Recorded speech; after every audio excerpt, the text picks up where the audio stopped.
Hey, ¿cómo están? Yo soy Johnny, bienvenidos a Por el Rumbo. Estamos en la colonia Juárez, ¿sí, verdad, chicos? Sí, en la colonia Juárez, porque uno anda por el rumbo bien ubicado. Y estamos en Liverpool 31, a las puertas de la biblioteca Benjamin Franklin. Y estoy más emocionado que de costumbre, porque voy a entrevistar a un hombre que, además de guapo, talentoso, buena onda, es alguien que está haciendo una cruzada muy interesante por abatir los tabúes, los estereotipos sobre ser hombre. Vamos a platicar con Ryan Sallans. Acompáñenme.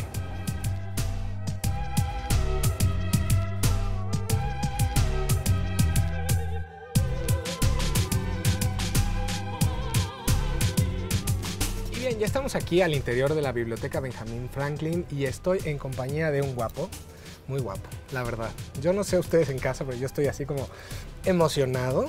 Estoy con Ryan Sallans. How are you? I'm good. How are you? Thank you for being here and accept this chit-chatting. Yeah, my pleasure. So let's talk about becoming a man, masculinity. Mm-hmm. What is masculine for you? Well, what is masculine for me is having my beard. I was very happy when that came in. Being able to have more of a fit, stronger body. Being able to wear more masculine clothes and not be told I can't. Also being able to have my femininity with me as well, so like be more expressive. Okay, so you embrace that part, right, and express your masculinity. Yes. How long is this process for you, like becoming a guy? For me, it took about 3 years to complete most of my physical transition. Everybody's timeline is different. Okay. And I am a very type A personality, so I like to, when I have my mindset on something, that means I go in and do it. So I found a way to make what I needed done in my physical transition done as quickly as I could. You accomplish your goal, or you're still in the process? Well, I definitely, I would say the point where I felt that I was mostly done with my physical transition was probably in 2008. So again, 3 years in after I completed my lower surgery. However, I always, with body image issues and other things, I always feel like there's something I should be improving or something I should be doing. So you're improving all the time? Well, I'm aging, so I don't know if I'm improving. No, but you're aging like very gracefully. Oh, thank you. Very like, yeah, cool. Yeah. Every man appears like, apparently, are like obsessed with the idea. Are you obsessed too with the idea of being masculine and tough and stuff? Or? I would say when I first started transitioning, I was very insecure, and I wanted people to see me as male. And so at that time, I was pretty obsessed with trying to be like, posturing, taking up more space. But as I've become more comfortable, I've been able to release that and just be me. So maybe it's the same with all guys, like in the beginning, maybe high school or college, you're like struggling with like looking very macho. Yeah. And then you like let it go, and I'm a man and that's it, and you don't try to prove anything, maybe. It's very empowering when you're just becoming comfortable with who you are. Oh, yeah. And not think about what other people are thinking of you or if they're judging you, because whatever they think, it doesn't matter anyway. Yeah. Tell me about the queer thing, because there's a lot of stuff, and I believe you have a very simple way to put it. Right. For myself, I identify as queer. Okay. And some people get confused by that because I am a man who's married to a woman. So they would then say, "Oh, you're with a woman, then you're heterosexual." Like straight. Right, no? yeah, straight.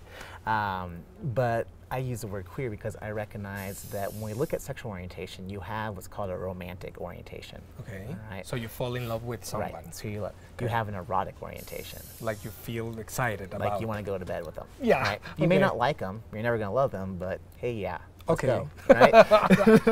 And then you also have the emotional orientation, where that's the intimacy, where you really have this deep, trusting relationship. Right? There's different layers to orientation, and for me personally, I recognize that I can have erotic orientation with both men and women, right? But I've noticed that my emotional orientation in all relationships that I've had have always been very foundational with women. So I will date, or I'll be married to my wife, and I don't plan on seeing anybody else. I'm very monogamous in that sense. But I still want my queer identity because I don't want the assumptions that come along with saying you're heterosexual. What is the I don't know, the best advice that you give to all trans people out there? It's kind of become my coin phrase. Yeah, is honor your truths. Okay. Honor who you are, no matter what other people think, no matter how scared you are. Honor what your internal spirit is telling you. In a more like vain stuff, in this process, you have like an icon. When we looked at the transgender community, my icon was Lauren Cameron. Okay. He has this book called The Body Alchemy, and that was the book that I found that made me realize who I was. Okay. He's a photographer, and he did all self-portraits of himself. And he's a very, very masculine, very built guy, right? But then he also did all these portraits of other trans men, and they had little stories with each of the guys. Wow. And seeing that really helped me understand this is possible, that trans identity is real, and you can get help, you can get validation in your identity. Thank you very much. Well, thank you. I enjoy this. I was like very nervous and excited because everything, I don't know, this year in particular, I think it's the trans people the year, because everyone is out, everyone is talking.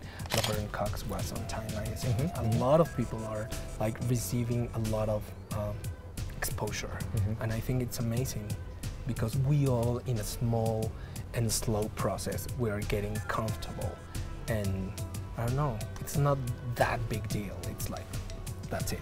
You know? I don't know what you think that it's. I think we definitely, trans activism and awareness has, in the past 10 years, grown exponentially. We have a lot of work to do because we have a lot of voices that are very silent. We see the hate crimes and the murders of transgender women, especially transgender women of color. So we have a lot of work to do, but I hope what we're showing the world is that we just need to be who we are and allow us to be comfortable in our authentic selves so that we can have authentic relationships. Yeah. Well, thank you. Yeah, thank you. Bueno, pues esto fue la plática con Ryan Sallans desde la Biblioteca Benjamin Franklin. Ya vieron que estuve ahí medio mi acento de Sofía Vergara, pero bueno, ahí pude. Muchísimas gracias. Recuerden comentarnos, suscribirse a nuestro canal, entrar a serviciodeagencia.com y nos vemos la semana que entra en Por el Rumbo. Thank you very much. Thank you.